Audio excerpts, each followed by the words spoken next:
If you exclude Africa from your equation, then you cannot survive, you cannot maintain the lives, the quality of lives that you see in France. In fact, one of the former presidents of France, Valéry Giscard d'Estaing, once said, if Africa were to leave France, France would be a third world country in 10 years. So we can understand why Macron is on this charm offensive.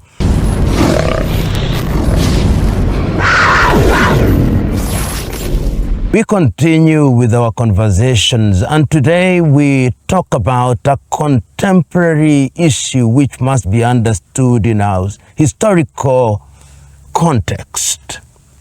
The activities of France through their president Emmanuel Macron. In order to understand Macron without pretending to be psychologists, but reading from his conduct, he casts himself in the mold of Charles de Gaulle.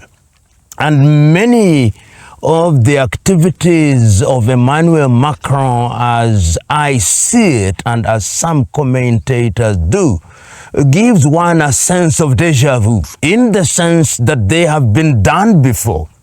And I look at Macron and I see de Gaulle in 1944 in Congo, Brazzaville, putting together African countries in what was then called French Equatorial Africa, and telling them we are going to do these things for the benefit of Africa, we are going to reward Africa. And I see that happening today. And then when I see Macron with his Africa Forward, it is reminiscent of French Afrique.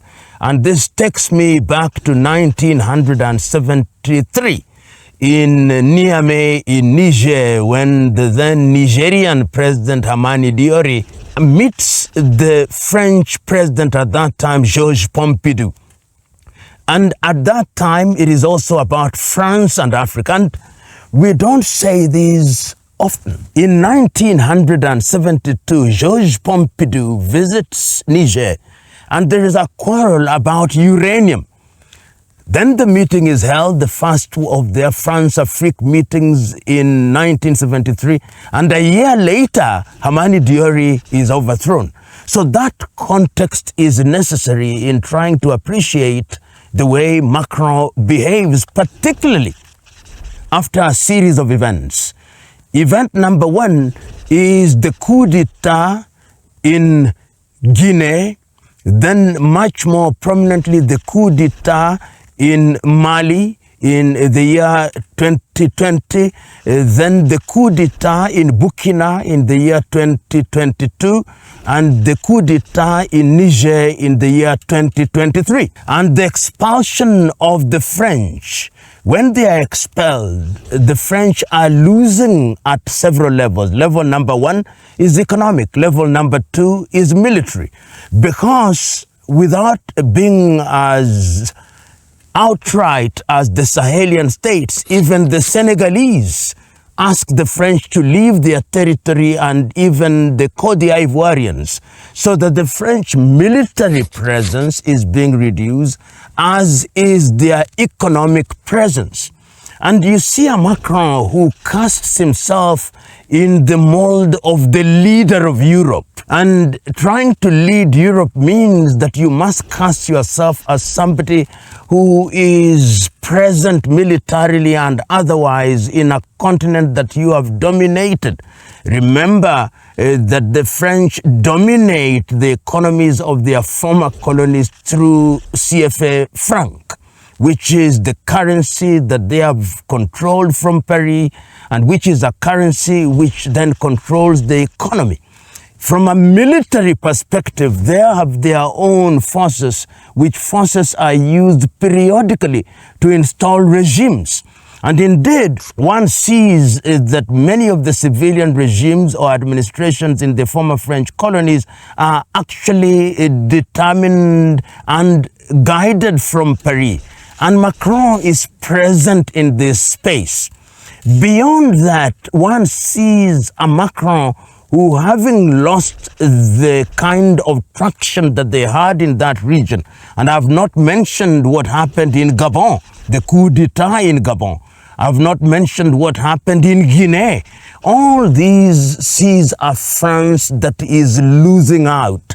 And because France is losing out, you see a Macron who says, I am a Pan-Africanist. He says that he is one of the leading Pan-African. Of course, we don't believe him. And he says this in an attempt to regain the lost territory. And that is why we see the diplomatic charm. The diplomatic charm is very strategic. Number one, they target Nigeria. And they target Nigeria, invite the Nigerian president to Paris, and because Nigeria is the most populous nation in the western part of Africa. In East Africa, they target Kenya. And Kenya is unique in this regard geopolitically. And indeed, one sees that when the meeting is held in Nairobi, Kenya, from the 11th through to the 12th day of May, the year 2026, they have renamed it. It is no longer France Africa, it is Africa Forward, but it's co-hosted by France and of course Kenya, and for the first time is held in a country that was not a former colony of France. Outside of Kenya and Nigeria, there is also the diplomatic charm in Angola with the president in Angola.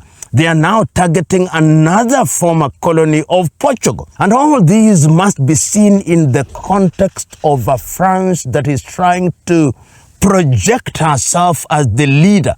And what one must understand is that France has interests at several levels. In Kenya, for example, they have now entered into a military pact with the Kenyan Defense Forces, and that pact allows them to station their forces in the Republic of Kenya, and this is to bolster their presence in Djibouti, where they are also very present. But let us look at the major thing that they are looking for, Macron is trying to look for when he is raiding these territories. It is a colonial power, which was a neo-colonial power, whose strategies and stratagems have been unmasked in their former colonies, and is therefore trying to get new clients. And I use the word clients very deliberately. New clients because estimates differ, but there is almost 5,000 French companies in the continent of Africa. And they span mining, this is the source of their uranium.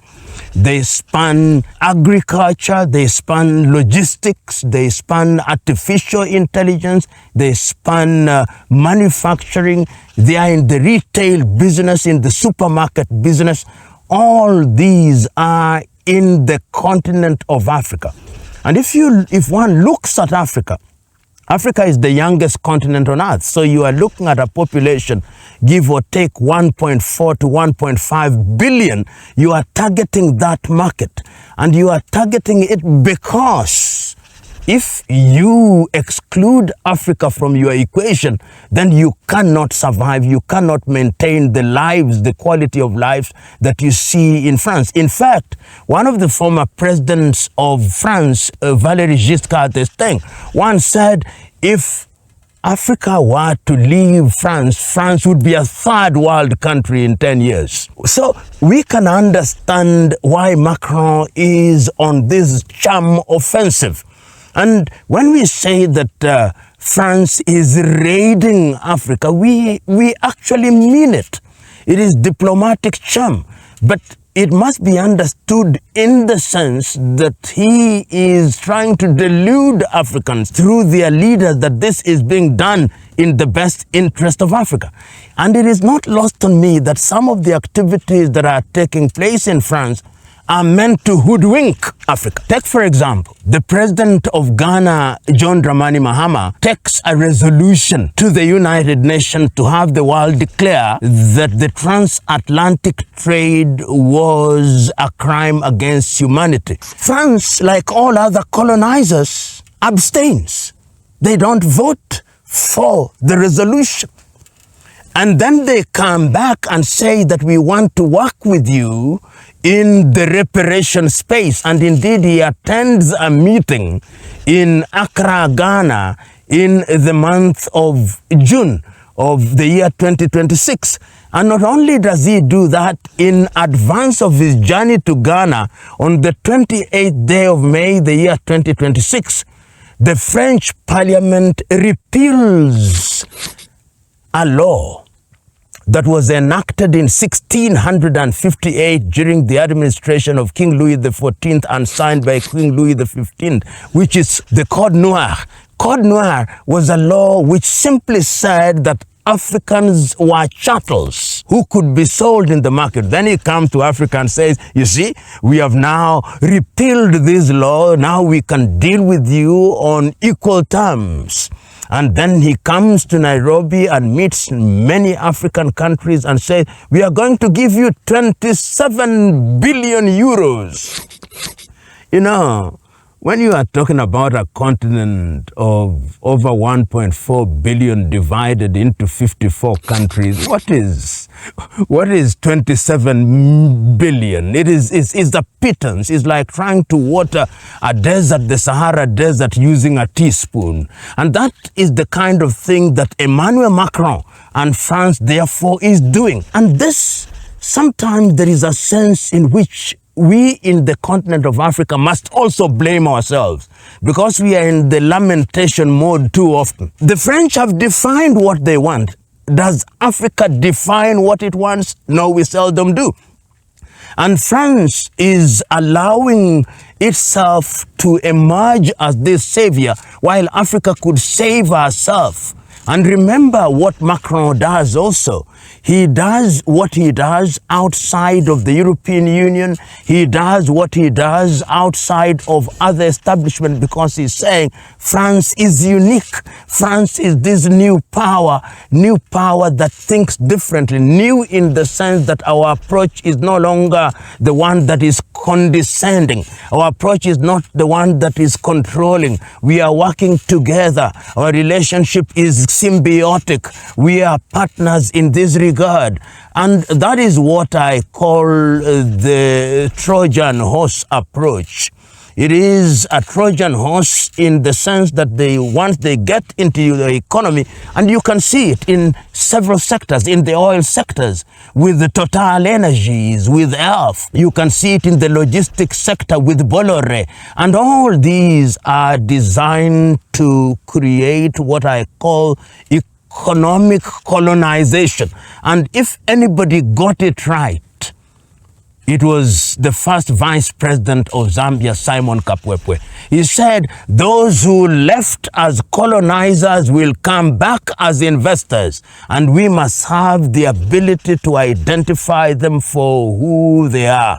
And their main man in France now is Emmanuel Macron, the African raider. He is not in the business of the Red Cross. He is in the business of getting as much as he can from the continent of Africa. And this charm offensive is one that must be seen for what it is. A very surreptitious, subterranean way of ensuring that African resources are captured by France through these exclusive agreements and through these strategies and stratagem. Emmanuel Macron, the modern day Tarzan of an economic kind.